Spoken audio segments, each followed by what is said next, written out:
வயநாடு நிலச்சரிவில் சிக்கிய அரசு பேருந்து 6 நாட்களுக்கு பிறகு தற்போது மீட்கப்பட்டிருக்கிறது. மீட்கப்பட்டிருக்கக்கூடிய இந்த அரசு பேருந்திலிருந்து எமது செய்தியாளர் கார்த்திக் வழங்கக்கூடிய கள தகவல்களை பார்க்கலாம். கேரள மாநிலம் வயநாடு சூரல்மலை மற்றும் முண்டகை பகுதியில் கடந்த 6 நாட்களுக்கு முன்பு நிலச்சரிவு ஏற்பட்டது. இந்த ஊருக்கு தினசரியும் காலை 6 மணிக்கு இங்கிருந்து சூரல்மலையிலிருந்து எடுக்கக்கூடிய பேருந்தானது நள்ளிரவு 9 மணி வரைக்கும் இந்த பகுதியில் இந்த பேருந்தானது வரும் என சொல்கிறார்கள். அப்படி பார்க்கும்போது இந்த பேருந்து இந்த பகுதியில் கடந்த நிலச்சரிவுக்கு பின்பு எடுக்கப்படவில்லை. தற்போது இன்றுதான் இந்த பேருந்தை மீட்டு கொண்டு செல்கிறார்கள். அந்த பேருந்து தான் இருக்கோம். இந்த பேருந்தோடைய கடைசி பயணமாகவும் இது பார்க்கப்படலாம். காரணம், இந்த பேருந்தில் இருந்த இந்த ஊர் மக்கள், இந்த ஊர் கிடையாது, இந்த பேருந்தில் பயணித்த ஊர் மக்கள் பலருக்கு கிடையாது. இனிமேல் அவர்கள் இந்த பேருந்தில் பயணம் செய்வார்களா, இனி அந்த பேருந்து இந்த ஊருக்கு மீண்டும் வருமா என்ற மிகப்பெரிய சந்தேகம் எழுந்திருக்கு. இந்த சூழல்ல இந்த பேருந்தை இயக்கக்கூடிய ஓட்டுநர் இருக்கார், அவர்கிட்ட நம்ம கேட்கலாம். கடைசியாக இந்த பேருந்து இயக்கப்படுமா, இல்லை எப்போது இயக்கப்படும்? சார் வணக்கம். இந்த பேருந்து இப்போ இயக்குறீங்க, இந்த ஊருக்கு எப்போ வரும்? இனிமேல் பேருந்து வரக்கூடிய வாய்ப்பு இருக்கா? 6 நாட்கள் கழிச்சு இந்த பேருந்து எடுக்கிறீங்க, எப்படி ஃபீல் பண்றீங்க?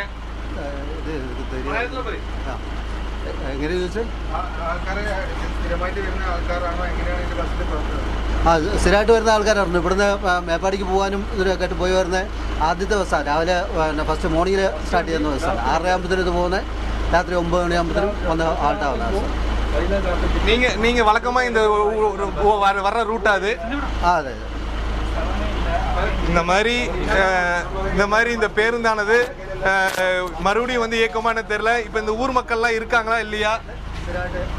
ചൂരൽമല மக்கள் இருக்காங்களா இல்லையா? അത് അറിയില്ലല്ലോ, നമ്മൾ ഇതാരും കാണുന്നുമില്ലല്ലോ. ഇപ്പൊ യാത്രക്കാർ സ്ഥിരമായിട്ട് യാത്ര ചെയ്തുകൊണ്ടിരുന്നൊരു വണ്ടിയായിരുന്നു ഇത്. രാവിലെ അങ്ങോട്ടും വൈകുന്നേരം ഇങ്ങോട്ടുമായിട്ട്. അങ്ങനെയാണ് ഇതിവിടെ സ്റ്റേ ആക്കിയത്. எவ்வளவு பேர் இந்த பஸ்ல பயணிப்பாங்க? எவ்வளவு மக்கள் வருவாங்க டெய்லி? രാവിലെ ഒരു 10-45 ആൾക്കാർ ഇവിടെ ഉണ്ടാവും. വൈകുന്നേരം അതേപോലെ ഉണ്ടാവും ഇങ്ങോട്ടേക്ക്. நன்றி. அதாவது இந்த பேருந்துல தினமும் ஒரு 45 பேர் வரைக்கும் பயணிப்பார்கள் எனவும், ஆனால் இனி அந்த பேருந்து எத்தனை பேர் வருவார்கள், அந்த பேருந்து மறுபடியும் இந்த பகுதிக்கு வருமா என்பது மிகப்பெரிய கேள்விக்குறி ஏற்பட்டிருக்கு. இந்த பேருந்துல கடைசி நேரத்தில் கூட இந்த வரும்போது நிறைய பேர் இதுல தப்பிச்சிருக்கலாம் அப்படின்னு சொல்லியிருக்காங்க. அதுக்கான கால் தடங்கள்லாம் இருக்கு. சம்பவத்தன்று பாதுகாப்பாக இருக்க வேண்டும் என்பதற்காக பலர் இந்த பேருந்தில் தஞ்சம் அடைந்திருக்கக்கூடிய சுவடுகளும் இந்த பேருந்தில் இருக்கு. இந்த பேருந்தோடைய கடைசி பயணம் நம்ம பயணிச்சுட்டு இருக்கோம். இனி இந்த மக்கள் இந்த பேருந்தில் பயணிப்பார்களா, இந்த பேருந்து மீண்டும் வருமா என்ற மிகப்பெரிய கேள்விக்குறி இருக்கு. 6 நாட்களுக்கு பிறகு இந்த பேருந்தை இந்த பகுதியிலிருந்து ஓட்டுநர்கள் எடுத்து சொல்றாங்க. இராணுவத்தினர் அமைத்த பெய்லி பாலம் வழியாக இந்த பேருந்தானது செல்ல இருக்கிறது. அதோடைய காட்சிகளை நம்ம தமிழ் தொலைக்காட்சியில முதல் முறையாக இதை பதிவு பண்ணிட்டு வரையும். ஒளிப்பதிவாளர் காலின் இந்த காட்சிகளை பதிவு செய்து வருகிறார். மிகவும், அதாவது பயணம் அனைவருக்கும் ஒரு மகிழ்ச்சியும் மாற்றத்தையும் கொடுக்கும்பாங்க, நிறைய எண்ணங்களை மாற்றும்பாங்க. அப்படி இந்த சூரல்மலையிலிருந்து தினசரி கல்பெட்டா, அதாவது மாநகர் பகுதிக்கு செல்லக்கூடிய இந்த பேருந்து எத்தனையோ பேரை சுமந்து கொண்டு சென்றிருக்கிறது.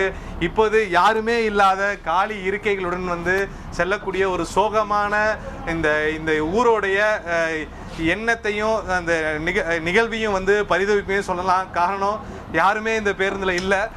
அந்த பேருந்தில் இல்லாமல் வெறும் இருக்கைகளுடன் இந்த பேருந்து இந்த பகுதியிலிருந்து எடுத்து செல்லப்படுகிறது. அதை தான் நம்ம இப்போ பதிவு பண்ணிட்டு இருக்கோம். இப்போ இராணுவத்தினர் அமைத்த அந்த பெய்லி பாலத்தை கடக்கக்கூடிய காட்சியை நம்ம பார்த்துட்டு இருக்கோம். தொடர்ந்து இது போன்ற செய்திகளை தந்தி தொலைக்காட்சியில் பதிவு பண்ணி வந்தோம். ஒளிப்பதிவு கலினுடன் செய்தியாளர் கார்த்திக். செய்திகளை உடனுக்குடன் தெரிந்து கொள்ள உடனே சப்ஸ்கிரைப் பண்ணுங்க.